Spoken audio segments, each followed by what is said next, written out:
Hello, everyone, and welcome to number 50 of A Course in Miracles. And when I say I am so excited, I am so excited, y'all. I have looked forward for this interview for weeks now.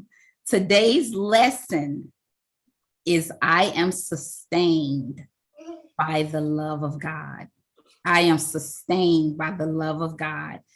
And we talk a lot about synchronicities on this channel. And when I read what the Course in Miracles lesson would be for today's session, I was astounded at how appropriate it is for our amazing guest today.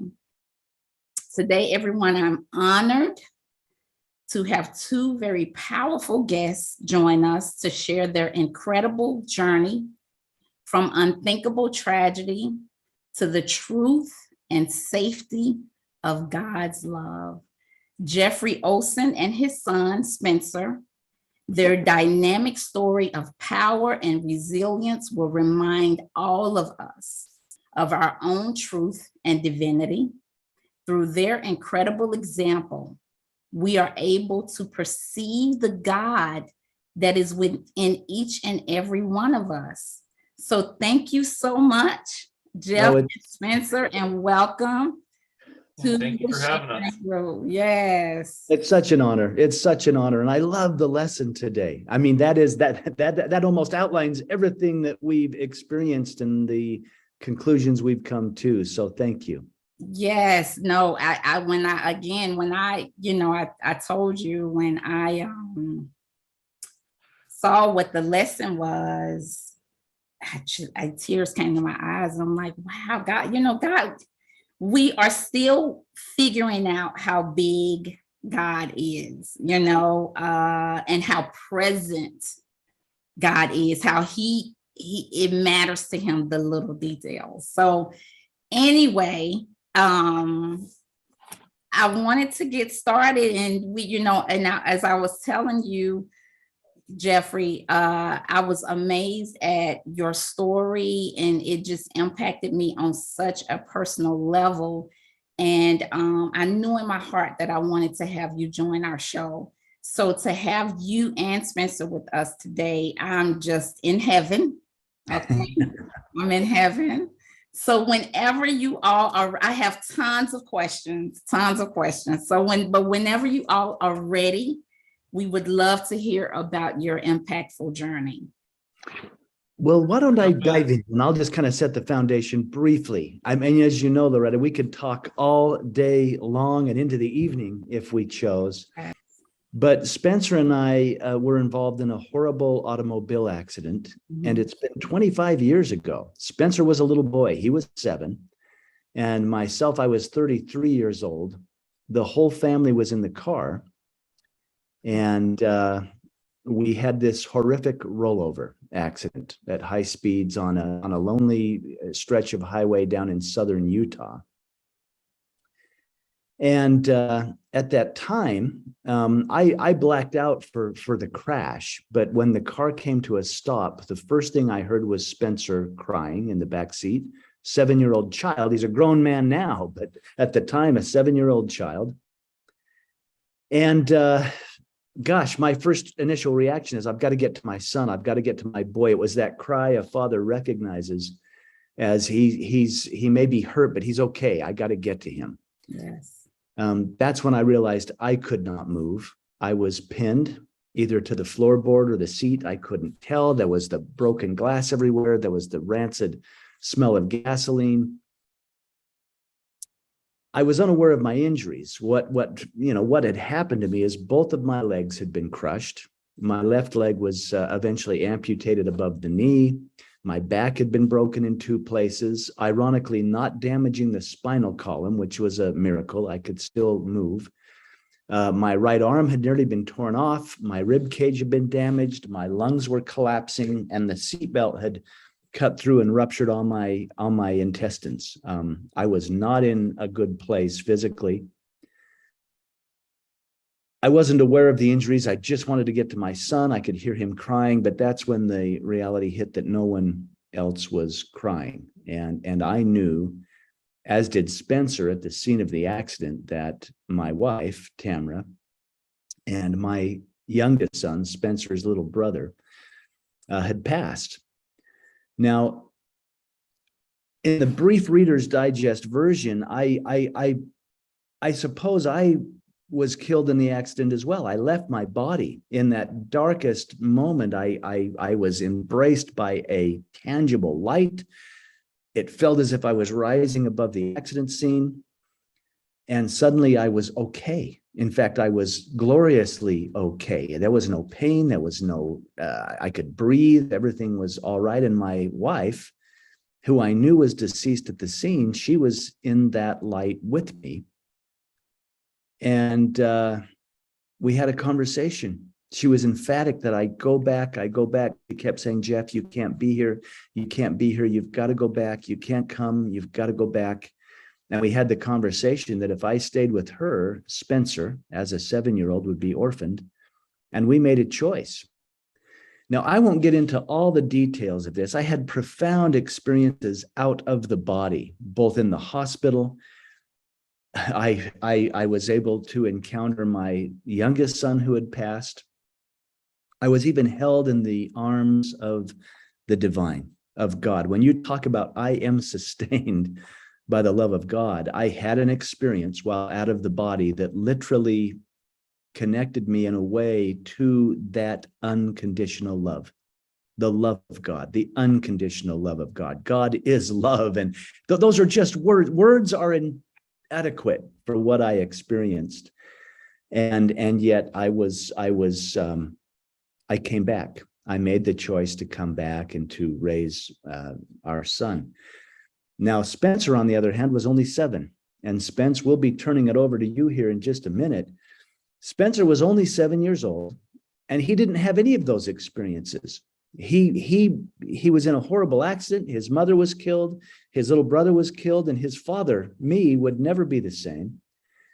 And so this whole, journey that we've taken together, and I often feel that Spencer is an older, wiser soul, that he came to walk with me through this process. But as at the tender age of 7, in that innocence, he navigated this without the near death or out of body experience. I navigated it with that. And yet we've come to the same type of conclusions. Spence, why don't you talk about what happened from your perspective, and we can go from there. Well, yeah, for me, I mean, I don't know if there's anything, super special with my experience. I just experienced what anyone would experience, having gone through a horrific car accident at the age of 7. I was completely awake the whole time the car rolled down the road. As a lot of people describe through traumatic events, everything kind of slowed down. I describe it as everything kind of being black and white, as well as not so much as black and white, but for me, for some reason, the colors black and red were present. I just was awake the whole time for the accident. I was in panic. I waited for the medical responders to show up, and then they extracted me and my dad from the car, and from there put us on the ambulance, and we went to the hospital. But if I could put my experience in a nutshell, what it was is it felt quite alone the whole time. There was people there helping me, medical professionals and nurses and doctors. But as far as the kind of foundation that I had with my family, it had all been as if the rug underneath me was pulled out from me. And I was just kind of floating in space in this unfamiliar zone where everything that was precious and dear to me had been taken. And I was just kind of going through that experience by myself. And so, I mean, it was like that from the experience of the car accident to the hospital. Even though I had family members visiting me and would stay with me, overnight, I was still alone. It just very much felt like no one would truly know what my experience felt like, or at least at the time it felt like. And I think a lot of kids do this is kind of the repression or just not wanting to deal with things. Because that was so much part of my experience throughout that early part of my life, was just not wanting to talk about it. And so it was very much, I felt alone. I think that was probably the initial experience. And then the experience was, okay, now I just want to move on with life and not have to cope with what has happened. I just want to move on in as much normalcy as I can. So that was I don't know how much in depth you want me to go. Like, that was but that was my experience. Thank you so much, Spencer, for sharing that with us. As I was reading the book, knowing, I couldn't help, your father talked at length about how it must have felt for you, especially with you, Jeffrey, spending so much time in the hospital and without being able to see Spencer, and just how tough that must have been, not knowing if your dad would survive and all that. So it just an incredible story of perseverance that you all had. Jeffrey, I know that you talk a lot about meeting your wife, your late wife, Spencer's mom, and basically them going back and forth about you going back to be there for Spencer. Can you talk a little bit about that? Yeah, that was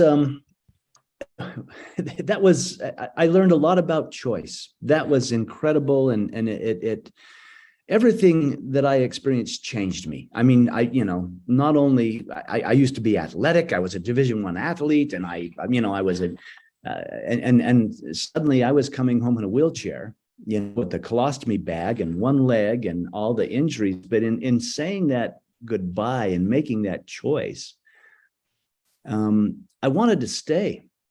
I wanted to stay in that beauty because I'd been delivered out of this horrific accident.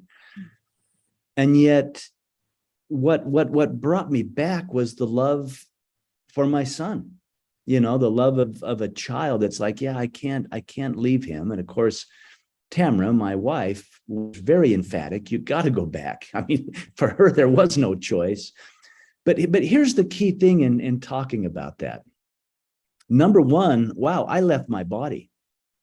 I learned that there is no death. We simply transform into another realm, and yet I was still me, and I still had choice. And that's what I believe the most important thing in that scenario was free will and choice. We were discussing it, and Tamara was emphatic, I come back, but I knew I had a choice. I could stay there in all that light and all that beauty, or I could come back and live my life and experience being a father in this realm to Spencer as a young man. And at this point, with my gray hair and all, the life I've lived, I believe there's one cosmic rule, and it's that we have free will and choice. We get to choose, and that the love of God supports us and sustains us in our choices. And I could make poor choices. I might, say, well, I'm going to go rob the bank and get some money, and I would experience the results of my choices. But even that is love. Or I could make a choice like, I'm going to go back. I'm going to be a father to my son. I'm going to do the best I can. And that would be supported. It's like we have choice, and the entire universe supports our choice and allows us to experience that our heart expands, that our soul expands. And one last point on that. At some myopic level, and I say myopic, it was huge to me, it became very real how much a dad loves his boy or his girl or his child. And I'm tearing up when you tell me there's no accidents that the topic of today is the love of God sustains me. I experienced my own love of a child. And when held in the arms of the divine, that was the communication. God told me, you are my child. You are my boy. And we love you beyond anything you can comprehend. And I was experiencing that. In fact, as I experienced that, here I was holding my own younger son that had passed away and experiencing all the guilt of I crashed the car. His life was cut short because I wrecked the car. And I was so worried that God would judge me. And that's a huge, the guilt. Wow, he's gone because I crashed the car and his life was cut so short. And yet when those divine arms wrapped around me, the communication was, there's nothing to forgive. Everything's in divine order. We love you. And as I held this perfect little child and thought, he's divine, he's perfect, he's glorious, he's magnificent, he's beloved, God's communicating to me, yes, that's how we feel about all of you. Every human being, every living soul, every divine manifestation of the great I am. Yes, you're that loved. And so on multiple levels, the goodbye and the choice with Tamara, the being held in the arms of the divine and literally trusting enough to give my son to God and say, okay, I can move on and I can go and I can be a father. Wow, if there's any way, in some small way, I can manifest the unconditional love I experienced, then that's my choice. That's my choice for coming back. And that's a very long answer to a very brief question, but choice is so big to me now. Well, that was one of my observations, one of my many observations about this experience for you all. And what struck me most about your journey is your decision, Jeff, to make the highest choice over and over and over again. It's not like it's one and you're done. Your decision to stay on this side of the veil, even though I know with many near-death experiencers, they do not want to return, but your decision to come back and raise your son, your decision to not be angry at God, your decision to release the guilt that could have absolutely torn you apart. But you chose in every moment to think the highest thought. And I talk on this platform a lot about how we create, and it starts with our thoughts, and just your decision to hand over your infant son over to the divine. And I would love for you to go into that a little bit for the viewers, how you went to sleep and then you had this experience where you actually got to see your infant son. Yeah, and I will, and let me just give some premise. Now, I was in the hospital for almost 6 months. There was 18 surgeries in total, attempting to put my body back together. And Spencer was with my younger brother and his wife. They took him in like he was one of their own, and he had cousins there, and he was well taken care of. But gosh, I worried about him and the grief of my little boy that passed. Even with the profound experiences I had, it was heavy. It was very heavy. And Loretta, as you've outlined, there was one night, and I think it's worth pointing out, the two most profound out-of-body or near-death experiences were at the scene of the accident, when I left my body and had a conversation with Tamara, that I was going to come back. And then at the end of my hospital stay, when I was out of ICU, I was off of all the morphine, I was through surgical recovery, I was actually in the rehabilitation wing of the hospital, and was off of all the heavy narcotics. Because there's skeptics that say, well, you were medicated, or no, these experiences took place when I was not medicated. But I went to sleep one night, and again, light came. I felt that light, and it surrounded me, and it comforted me in the grief of, wow, we've lost half the family, and how am I ever going to take care of my surviving son?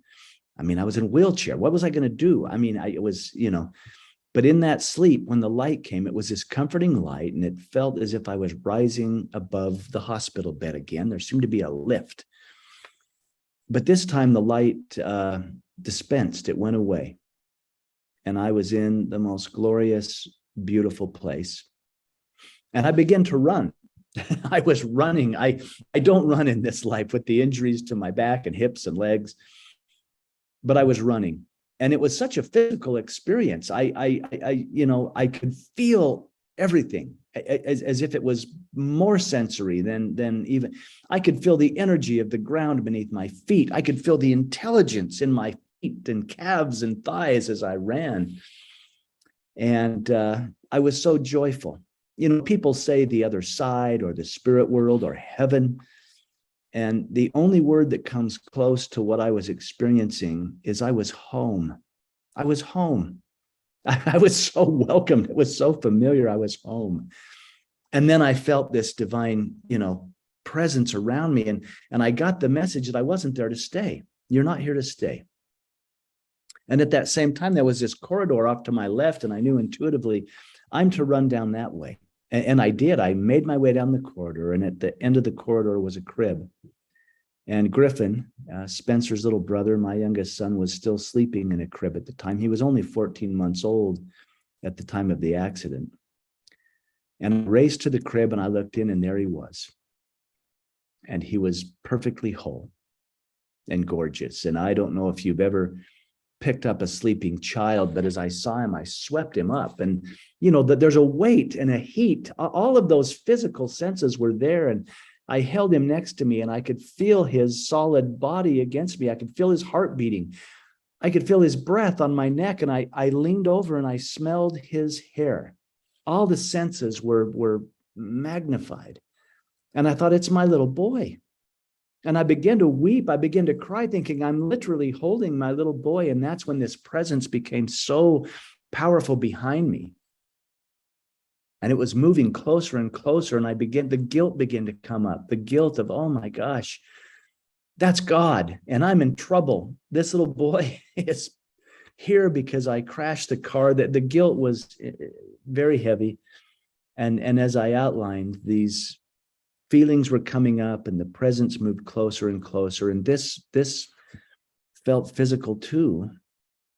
I didn't dare turn around out of fear, but those arms just wrapped around me, just held me and my little boy.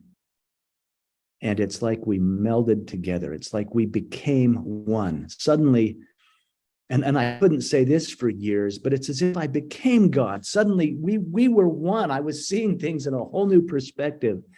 And I was realizing, or it was made real for me, the divinity of not only the being that held me, but of me and my little boy. And that rippled down to every single person. It's like, wow, we are one. We are connected. And I've already outlined the conversation, but God gave me choice. I could be mad at God my whole life, and that would be okay. He loved me anyway, or I could beat myself up my whole life in guilt, and that was okay. They would love me anyway. Or I was given the choice that I could exercise my will.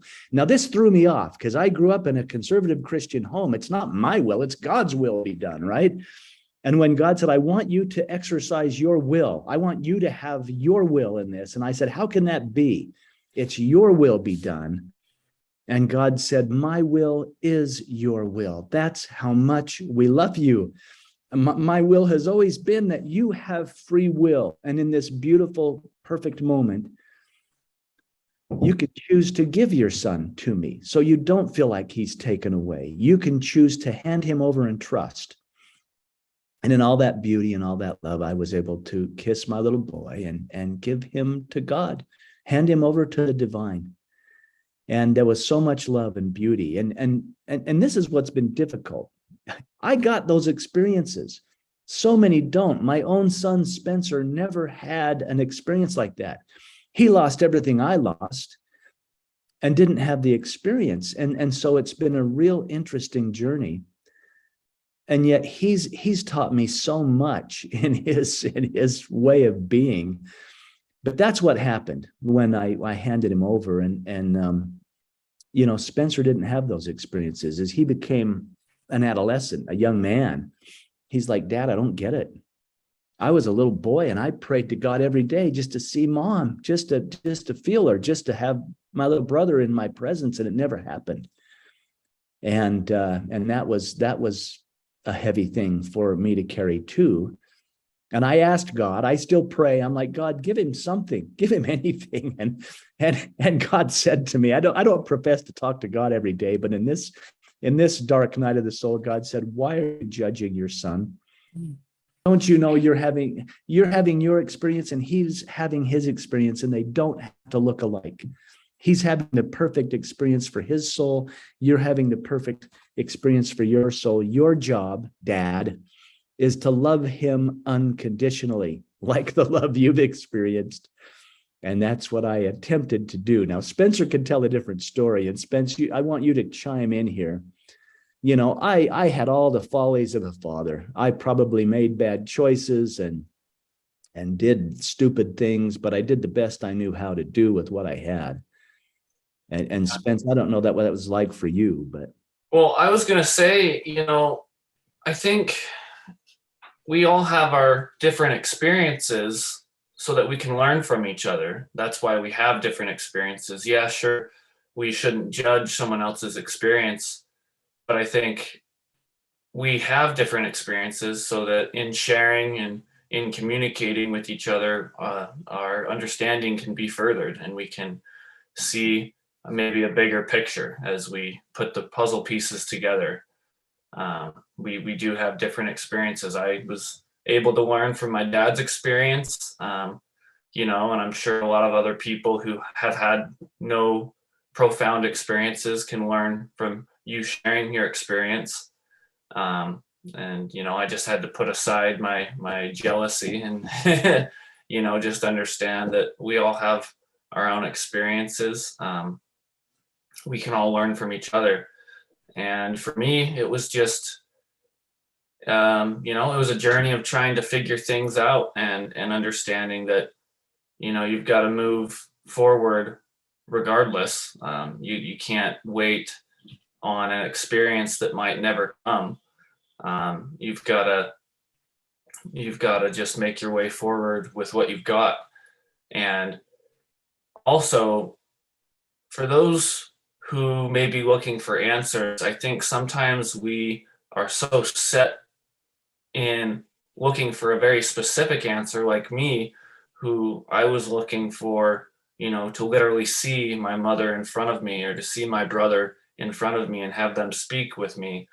You know, I had discounted messages that I had gotten because they didn't look the way that I wanted them to. I mean, when I was about 14 and I was camping up in the mountains, I had a dream where it, you know, it was vague, which is the nature of dreams sometimes. But what I could recollect was that there was a lot of kind of chaos and judgment that I felt being put on me.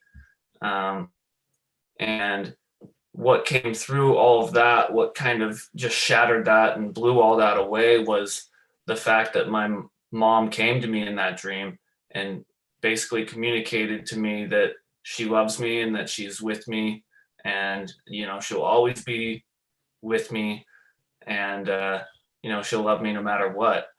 And when my dad talks about kind of my dark night of the soul and when we had that talk, when I was upset with him about not having had an experience, I had discounted that experience and just racked it up to being a dream and nothing more.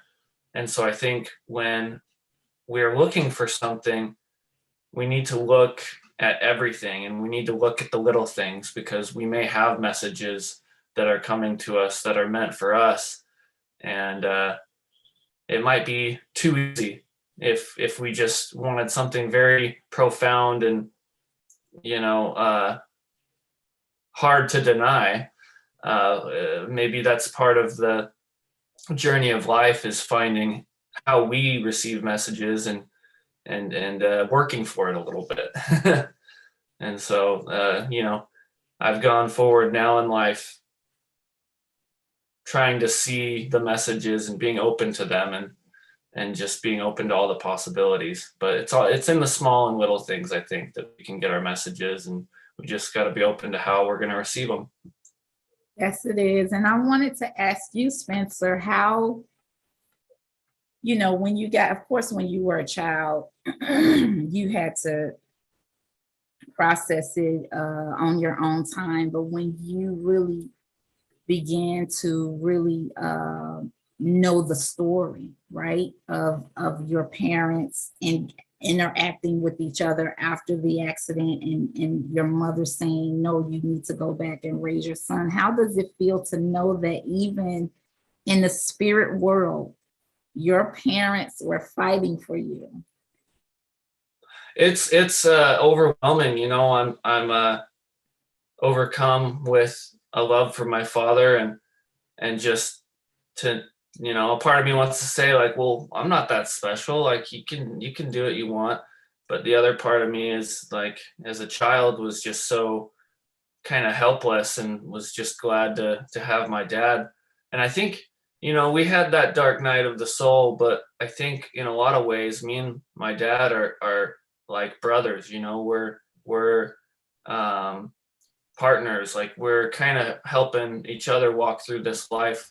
And I think that is why we have our different experiences, because there's just times where I can lean on my dad, and there's times where he can lean on me. And so, we do have that.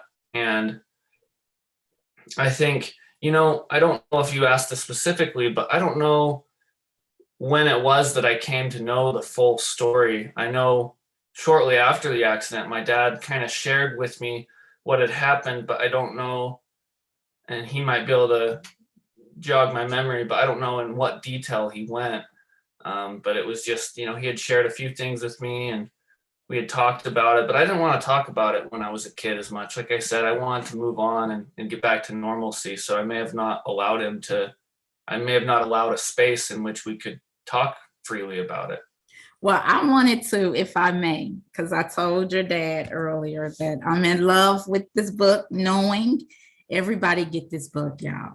It will touch it will become a part of your heart. It really will. And I know there's another book that the two of you wrote together, and I want to talk about that. But I wanted to talk about on page 65. I'm just going to read what your dad wrote. It said, thoughts of Spencer rushed into my heart again. He was more than enough to live for. Even in the broken condition I would now be in. And the love in that statement, you're more than enough. And I know that you said a lot of times you felt alone, but that's what I really, one of the many things that I love so much about your story is the relationship. And you talked about this, Spencer, that you all have.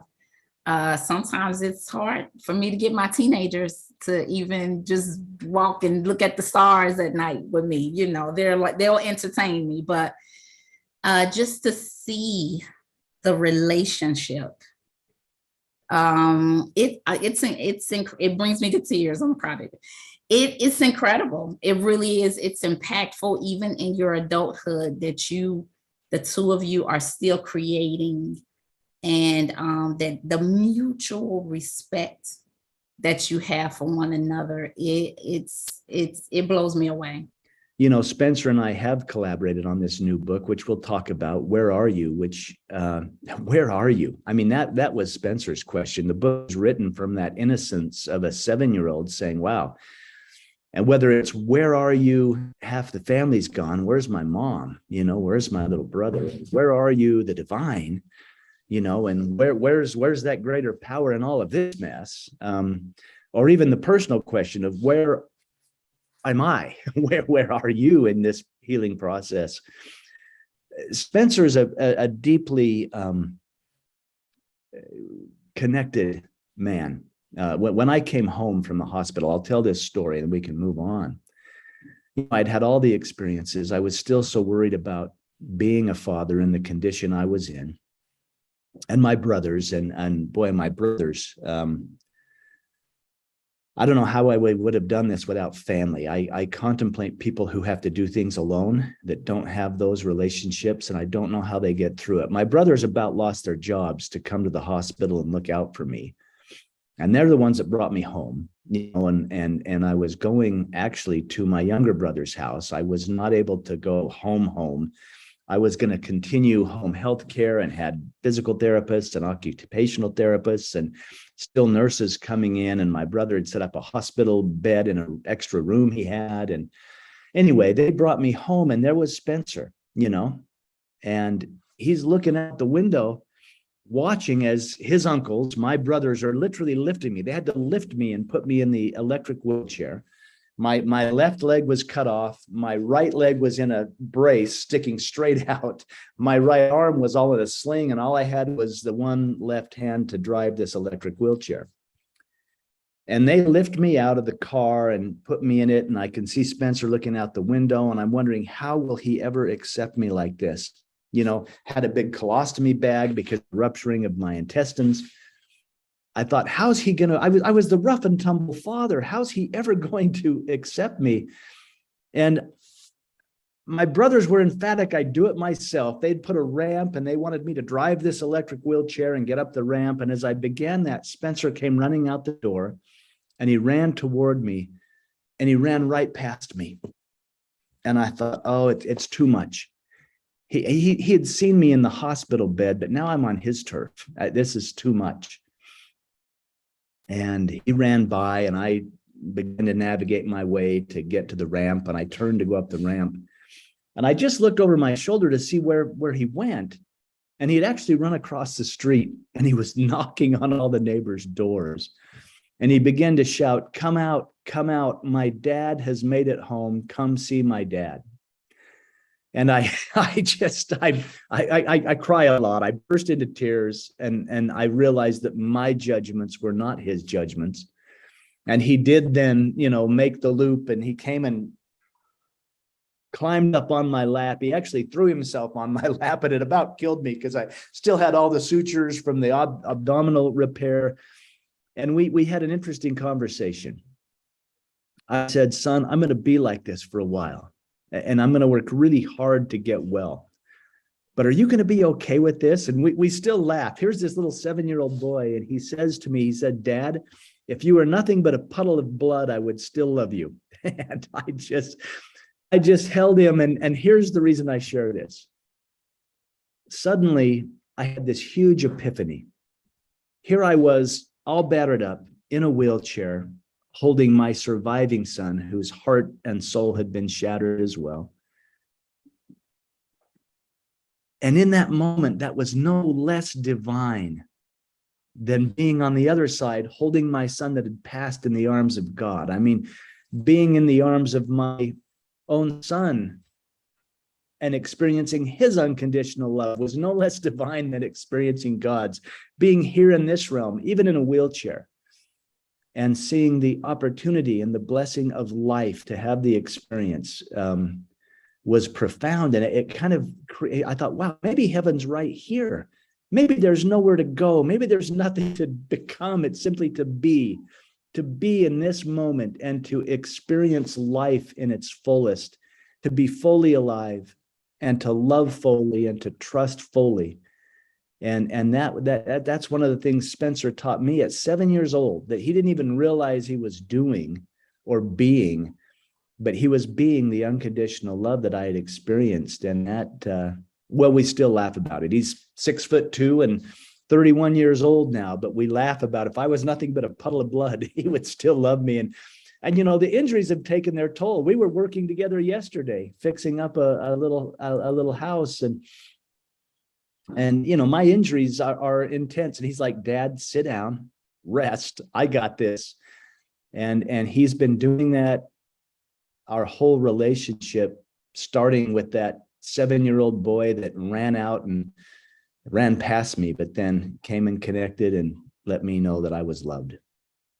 And for me, my dad was home. Our family, no matter my brother and mom missing, our family was reunited. And so I was just overwhelmed with joy that my dad was home. But yeah, it is quite funny, just the image. I remember I was knocking on neighbors' doors and wanted everybody to see. But yeah, I probably did that not necessarily thinking about any judgments of what they would think about me or why is this kid knocking on my door. I just acted because I was so overwhelmed with joy, and I couldn't believe that, for a long time I had felt alone. But even if we had had different experiences, finally someone was there physically back into my world, into my existence, that could relate to me. And so, that was also a part of it. We were, we've had this experience together, and we were reunited, and we could be joined in that, and we could find strength in that, in being together. That was such, man, I was like, wow, the innocence of a child. That was impactful to me as well. Courageous souls. That's tough to go through, but again, your relationship with yourself, with God, and with one another has just brought you to such a beautiful place. I wanted to talk a little bit, Jeffrey, about your experiences at the hospital. And I think when you exited your body, you didn't realize you were out of your body, and the connection that you had with different people. And after you talk about it, I want to read a page from the book about it, because it was so incredible reading it. But can you talk a little bit about that? Yeah, I would be happy to. Again, everything was so profound, it really changed me. But at the time at the accident, and it was a little bit confusing, because here I was in this light, rose above it, said the goodbyes to Tamara, and made the choice that I'm coming back. That's when I found myself moving about the hospital. And when I say moving about, I was freely moving about a busy ER level 1 trauma center. Now, I have no concept of time in this bubble of light, if you will, in the goodbye. I later found out that, yes, they had to come and extract us from the car. I was rushed to the local hospital. They could not deal with me there. So I was then airlifted or life flighted to a level 1 trauma center. I didn't know that. I knew I'd crashed the car. I'd said the most profound goodbye. And here I was moving about the hospital, seeing the doctors and the nurses and the patients and the families of the patients. But in this experience, when I saw them, I completely experienced them. I knew them. I knew everything about them. I knew their love, their hate, their motivations, their challenges, their joy. I knew it was as if they were me and I was them. There's that term, namaste, the divine within me sees and recognizes the divine within you. And that's what I was experiencing. Wow, everyone that passed. There was a nurse, and none of them seemed aware of me. Obviously, I was outside of my body. I was a spirit or consciousness. But this nurse passed, and in that moment, I felt her abuse, what had happened to her as a child, physical, mental, sexual abuse. And I felt it as if it had happened to me. We were one. And yet in that same moment that I felt that, there was the polar, the polar opposite of, wow, look how magnificent she is. She's here serving and healing and working and helping in a way that is divine. And that's what I was seeing, was divinity in everyone and everything, until I came upon my own body. And here there was this body laying on the gurney that I didn't feel anything from, which I thought was odd. And that's when I stepped closer to take a look. And that was the realization of, oh my goodness, that's me. Or that's my body. That's not me. I'm having this profound connected experience, but there's my body. There's that skin suit, you know, that I've been wearing through mortality. And that's what it felt like. It's like, wow, that's not me. But I did have a profound connection to it. It became very real. Look at the miracle my body was. I never realized my feet just knew how to run. I never realized that I didn't have to remind my heart to beat or my lungs to breathe or my eyes to see. I realized the miracle machine that our bodies are and what a gift that is. And I had always taken that for granted. And yet I knew I had to get back in it. It's time to get back in it. And we have no idea how powerful our thoughts are. You know, I didn't have to figure out, well, how do I get back in? It was the thought, it was the intention. I'm going back in. But then boom, I was back in the body, back to the guilt, the pain, the regret, the grief, the trauma, all of it. It was very, very heavy. It was difficult to be back in the body. But I had a whole new honoring of what the body provided as our soul, which is eternal from my experience, has this iteration, this life experience, this mortality. Yes. Incredible. Thank you for sharing that with us. That was impactful. You pretty much understanding where everybody was, the orientation that they came with, and the abuse that maybe that they grew up with it was astounding to read that. And you conveyed it accurately. So well, and the universe is so kind. It communicates with us in the language we understand. As I was having this experience, and I mentioned I grew up in a conservative Christian home, we read the Bible. I had a Bible verse come to me very powerfully that said, it's the famous verse, in as much as you've done it unto the least of one of these, you've done it unto me. And that was Jesus speaking about, you know, when people said, well, how do we know? And yet I used to believe that was a very nice verse about being nice to people. But I was experiencing a oneness where I realized this profound teacher, Jesus, was saying, I am that. I am the beggar on the street. I am the man in prison. I am the stranger that just wants acceptance. And I had a whole new level to even things like that had been in my life, but suddenly I saw them differently. They were expanded in a way where I'm like, wow, we are one. I am them and they are me. And therefore, wow, what I do or how I'm being affects everything because it's all connected. Well, I think, you know, we get such a profound understanding of interconnectedness that when we realize, like from that verse, when it says, you know, what it's saying is it basically is saying, I believe that, you know, we could be any individual we see on the street. That could be us. You know, and I see people who are homeless and, you know, some part of us may want to say, well, they're lazy or they did that, or, you know, but a lot of people, and I have, my wife's uncle actually he wrote a book where he went and he spoke to various people that were homeless, and he just talked to them and asked them how they got there. And it was really profound, you know, just the things and the circumstances that brought them to where they are. It was really just enlightening to see that could be any one of us, you know. If we were born into a different body and had different life experiences, you know, I think that's where it really isn't up to us to judge people, but just to understand that could very easily be me. That's key, Spencer. All judgments and comparison went out the window. There's an old Scottish proverb that says, but for the grace of God, there go I.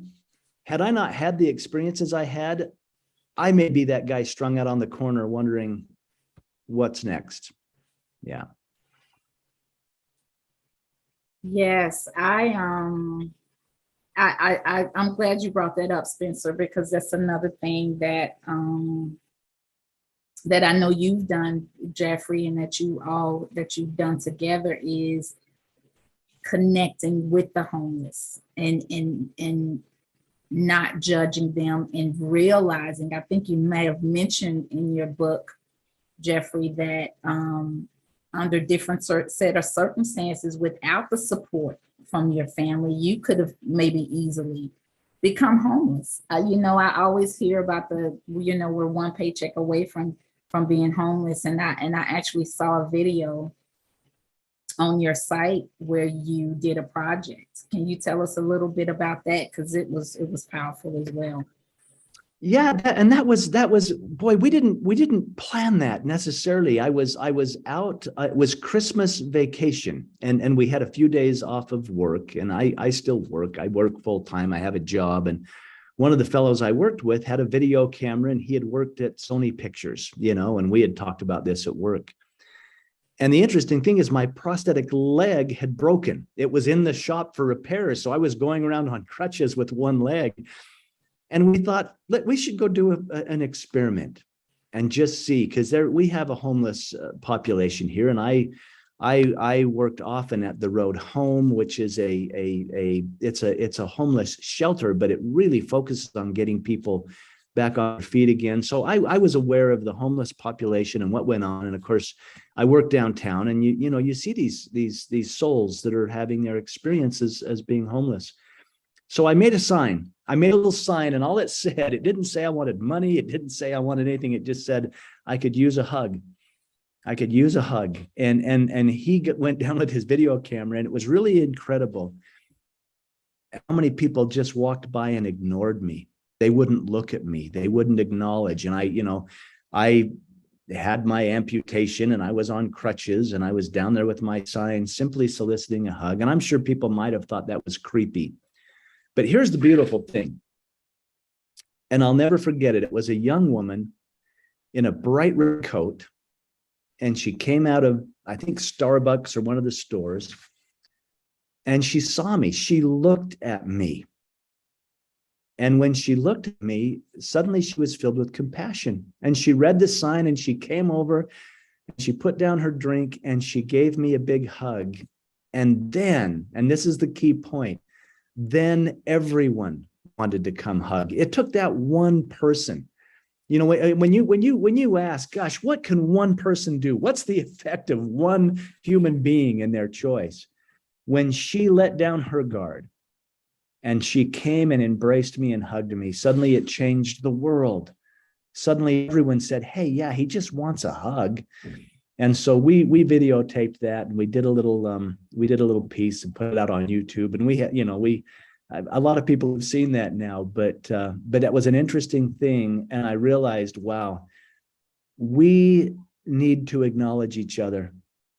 Each individual soul deserves to be seen and deserves to be acknowledged, no matter what circumstance they're in. And it's easy for me to embrace the homeless. I get that. I can hold the heroin addict, and we can cry and talk together. I also get to embrace, my self-righteous neighbor who, it goes both ways. And that was learning to me too, is judgment. Judge not that you be not judged. The judgment I have is the judgment I get. And that became very, very real when I realized that, hey, we're all in this together. We're all just walking each other home. Let's just be more loving. Let's be more compassionate. And let's realize that light that held me, that's in all of us. We are all divine beings. We're just having different experiences, but our emotions are what connect us. We all know what love feels like, or what fear feels like. And if we can acknowledge that and embrace it, we will heal the world. We can make it a better place. If I can go back real quick, I just want to underline the importance of realizing the impact that we can have in other people's lives, because Dad, you said, it took one person to make that change, and that person may have asked, like, well, what can I do? I'm just one person. But if you just do some general arithmetic and you think, okay, how many people are in my circle of friends and family? And then how many circles do they have? And you just kind of multiply those together. You can have an effect to 10,000 people or more.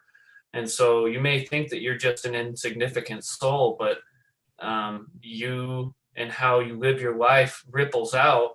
You would be it's just a small rock that can start a landslide. So it's very important for the good and bad to realize what significance you can have in other people's lives and in this world. You just gotta put your feet forward and see what you can do.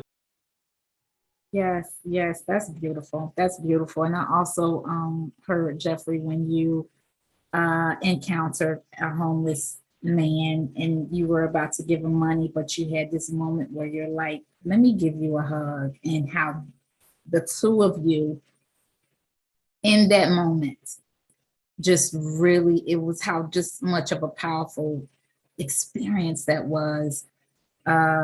It's powerful, it's impactful. I wanted to go back a little bit when you went into the body. I read in the book, so you're going through the hospital and you're feeling this oneness with everybody. But what you talked about, I read many spiritual books. But when you went into the value of the body, most of the time in spirituality, we talk about we're not our bodies, right? We talk about that what the body is not, and that's a period. But to hear your profound explanation of what we are embarking on when the soul decides to carry the body, it was another one of those beautiful, beautiful things. There were so many moments in the book that I read it and I closed it and I just said, let me absorb what I just read. I just wanted to highlight that. Do you remember that epiphany that you had? I do. In fact, it's interesting. And almost all spiritual belief systems have holy places. They have temples. I've been in Buddhist temples. I've been in Native American, teepees and sweat lodges. I've been in temples all over the world of all different faiths, all different belief systems. But as I stood over my body, and again, there was this narrative, there was this presence behind me that communicated to me, your body literally is a temple. And I'd read that even biblically. I mean, Jesus said things like that. No, you not. Paul said, no, you not, that you're the temple of God and God dwells in you. I was realizing that. I was experiencing it. Wow, my body is a temple. It's a gift. It's a gift. And in fact, it was communicated that in all spiritual practices, as we go into temples, to receive enlightenment, that was symbolic of our soul entering our body, this sacred tabernacle of flesh, to have the experience of life, which is a gift. It's a gift. See, I grew up believing life was a test and God was going to judge me and I was probably failing. And there was this huge shift in my thinking when I realized, wow, you mean me being in the body places me in my holy temple? That is my sacred washing and baptism and anointing and all of these things of being here now, present in the body. And it also rippled out where I realized, wow, that means anyone in the body, everyone in the body is holy. They're standing in a holy place. They're in their temple, receiving their enlightenment, their gift of life. And if we acknowledge that and honor it, all temples can be different. They don't have to look the same. They are different all over the world. And we're all unique and divinely unique in our manifestations. And it shifted everything. Yeah, I could go on and on, but thank you for asking the question. And I just want to add to that. For me, the Spirit of God dwells within you in your temple. For me, I'm a big practicer of mindfulness meditation. And for me, that's just like, aha, like, okay, so I need to go within myself.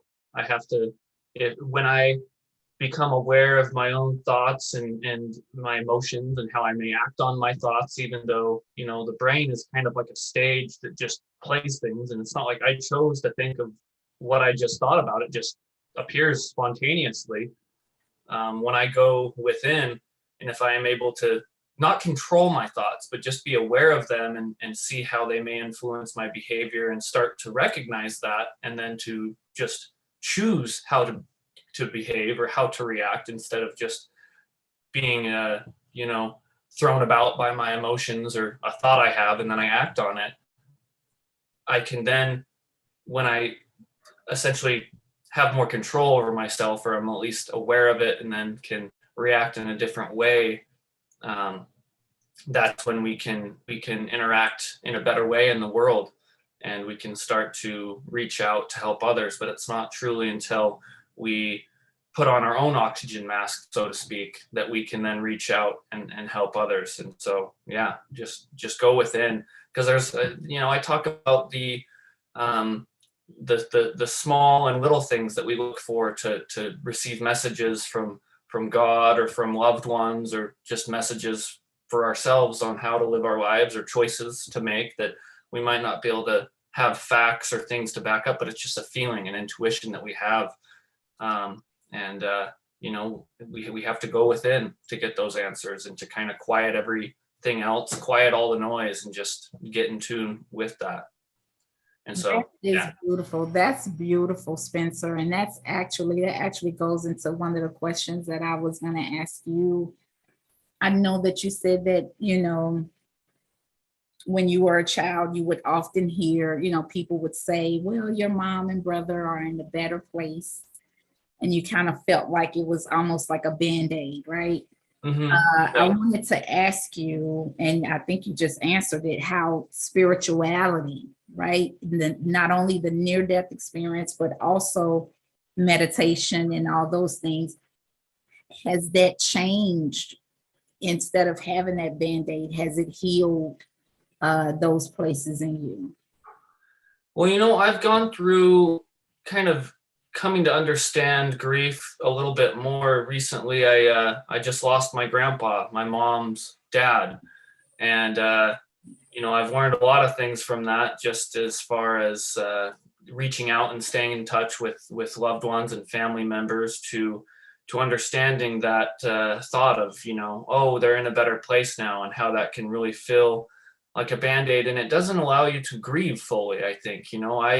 I was quite beside myself when I lost him. And I think it was when it happened, and then at the funeral, and then, I've thought about him, and I still get a little down, but I don't cry as much as I did. And I don't think it's necessarily a repression or holding it back. I mean, I get a little teary-eyed right now talking about it, but I think I'm glad to say I was able to fully, feel the sadness and the sorrow of him not physically being here anymore. But I guess maybe that's also outweighed a little bit by being able to have said my last words to him and have him share some wisdom with me.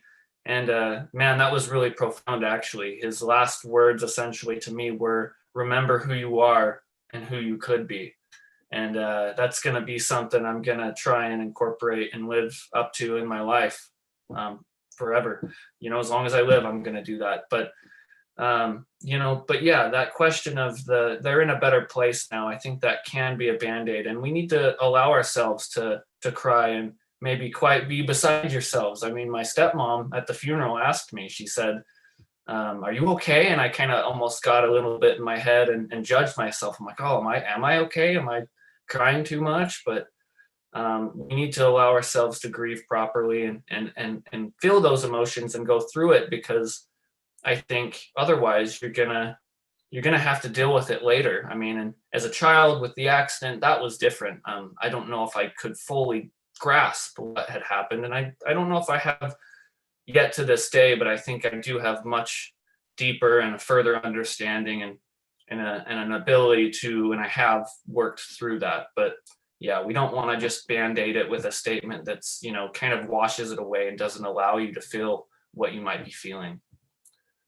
Because you need to feel it, and you need to work through it, and then you can kind of incorporate it into yourself and how you live your life. But you've got to, it's like that biblical story of putting the snakes up on the cross, and if you just look, you can be healed. Like those snakes that bite us, those things that we want to avoid that are scary, like or traumatic, like as much as we can, we've got to look at it, and that's putting it into light is how we deal with it and how we can be healed.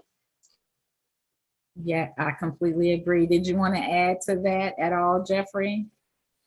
No, I love that. We did have a recent death, and we all grieve. I say things like this, and I it's honest. I don't get as sad about death now. I kind of get jealous. It's like, well, they graduated, but we did have. I mean, the connection that Spencer referred to. I'll just reiterate that. In fact, Spencer called me and he said, "Dad, I think Grandpa's. You might want to come see Grandpa." And I said, "Oh yeah, I'm going to come see him tomorrow. I'm off work tomorrow and I'm going to go see him tomorrow." And Spencer said, "Dad, I think you ought to come see him today." And just knowing that, and knowing Spencer's sensibilities, I dropped everything. I canceled the meetings. I went down to his home, and we got to have a very he was still awake and aware, and we had a conversation. The last words he said to me, Spencer, and I may have shared this with you, he squeezed my hand and he said, "We are all divine." And he passed away later that evening or early in the morning of a Sunday morning, and that was it. But we acted, we went, we had the conversations, we said the things we wanted to say, we shared the things we wanted to share, and that's, boy, to live with no regrets that way. However, I know sometimes we don't get to say goodbye. I have, people have said, "You got to hold your son, you got to make a deal with your wife and come back. How dare you?" I mean, they said, I didn't get to do that. Consciousness, the soul, we as eternal beings are always aware. I tell many people who say, "I didn't get a chance to say goodbye," I said, then say goodbye today. Write the letter, have the conversation, and it might feel funny to some, but they are living souls. They're aware of us. We can write letters or talk or communicate even with our thoughts and our hearts at any time. And I would just be remiss if I took all the credit for that too, Dad. I've got to give credit to my wife, Ashley. She's a part of me, obviously, but as far as acting on promptings and doing just acting and later on down the road seeing how, wow, if I wouldn't have done that, I might regret that, or I'm glad I did that. She's a big part of kind of motivating me to do things that benefit us. So yeah, that was her prompting, Dad. Always trust female intuition. I will that I'll tell you what, that's the most powerful thing I know. And we've been very lucky. I should add in, because Spencer mentioned his stepmother. I eventually fell in love again, remarried, and we adopted 2 boys and rebuilt a family. Tanya, my current wife, is incredible. She's the hero of the story. If you read Knowing, you'll see that she's really the one that assisted in putting all the pieces together and held a context for me to heal, to grieve, to get through all my processes. And she just, well, in fact, it's all in the book, but she believes, and I believe, that Tamara, my wife that passed, created our paths crossing so that not only, I could choose joy and move forward, but I had a visitation, if you will, from Tamara, my deceased wife. And she even communicated to me, "Jeff, you're a pretty good dad, but my little boy deserves a mom."